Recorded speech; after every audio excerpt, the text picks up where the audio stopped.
Now, the controversy around the decision the UK government took as the virus initially surged in March will not go away. Remember, the UK locked down after many European countries like France and Italy had already carried out that measure. And the debate around this issue became more inflamed, shall we say, after this happened on the BBC's Today programme and this comment was made. Also, because most people, the vast majority of people, get a mild illness, to build up some degree of herd immunity as well, so that more people are immune to this disease and we reduce the transmission. At the same time, we protect those who are most vulnerable from it. That's the government's chief scientific advisor, Sir Patrick Vallance, speaking in mid-March, before the country went into lockdown. He mentioned the concept of herd immunity. That's the idea that once enough of a population has been exposed to the virus, the population as a whole will build up natural immunity to it. That mattered because it suggested allowing the virus to spread may have been a deliberate policy. Well, emails released to the BBC show the alarm among the government's top scientific advisors at the words used in that interview. In one email, Sir Patrick said, herd immunity is not the strategy. The strategy is to flatten the curve and to shield the elderly. As we do this, we will see immunity in the community grow. It's worth emphasising here that the government's always denied that herd immunity was a policy. In another email, Sir Patrick's frustration was clear. No, it's not the plan, he told an academic. The same weekend, as he wrote to colleagues, anything you can do to calm our academic friends down over herd immunity would be greatly appreciated. Well, here's Secunda Kamani with more on what he found in those emails. Well, there have been huge questions, Ross, as you know, about whether herd immunity was indeed a government policy or not. And certainly the government has always insisted that it was never a policy. But you heard that clip from Sir Patrick Vallance, the government's chief scientific advisor. And that interview and a number of other interviews he gave the same day to other media outlets gave a lot of people the impression that herd immunity was indeed the strategy that was being pursued.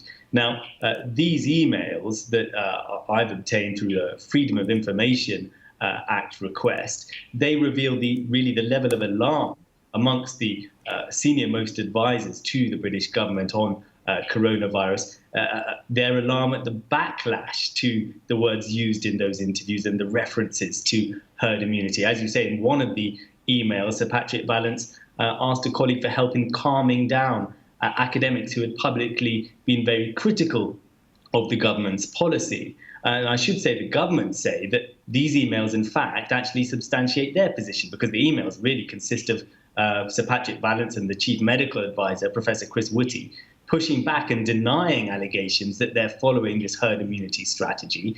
But this controversy is not really going to go away, and it's likely to be a major part of any future public inquiry that takes place. Now, scientists don't agree on how many people need to be protected from the coronavirus before herd immunity is achieved. Some say 43%, others 60%.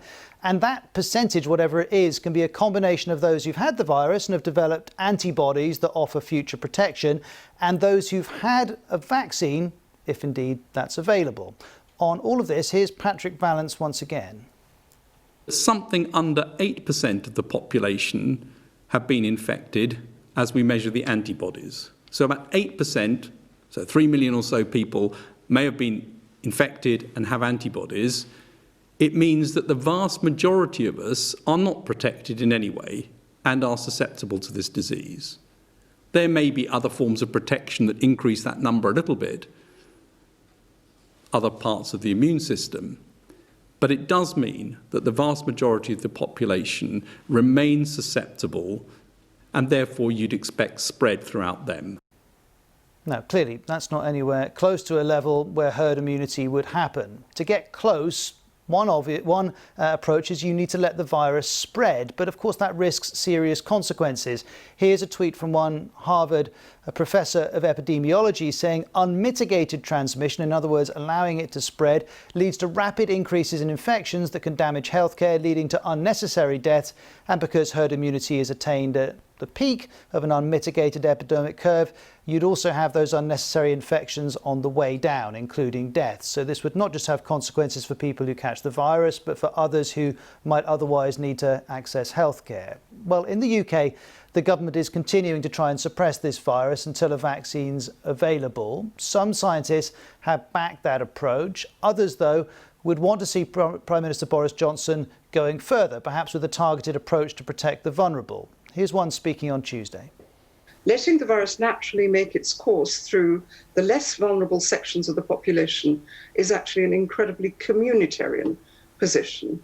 So we are approaching it from that point of view. We're not saying, oh, this is curbing our personal liberties. We are talking about what is the best thing we can do overall for the welfare of the population as a whole, not just to protect those who are vulnerable to COVID, but those who are vulnerable to lockdown itself, the poor, the young.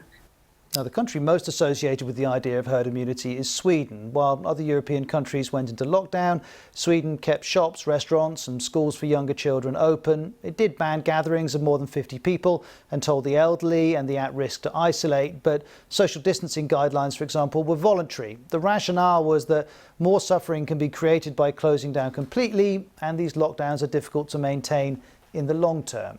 Here's Kim Sneppen, a professor of biocomplexity in Denmark, assessing what they did. Well, now it's going better in Sweden than it is here.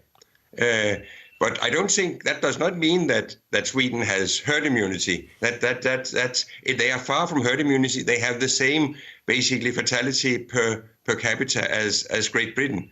But they have a way of behaving that makes it somehow sustainable what they are doing, and they are basically steady now.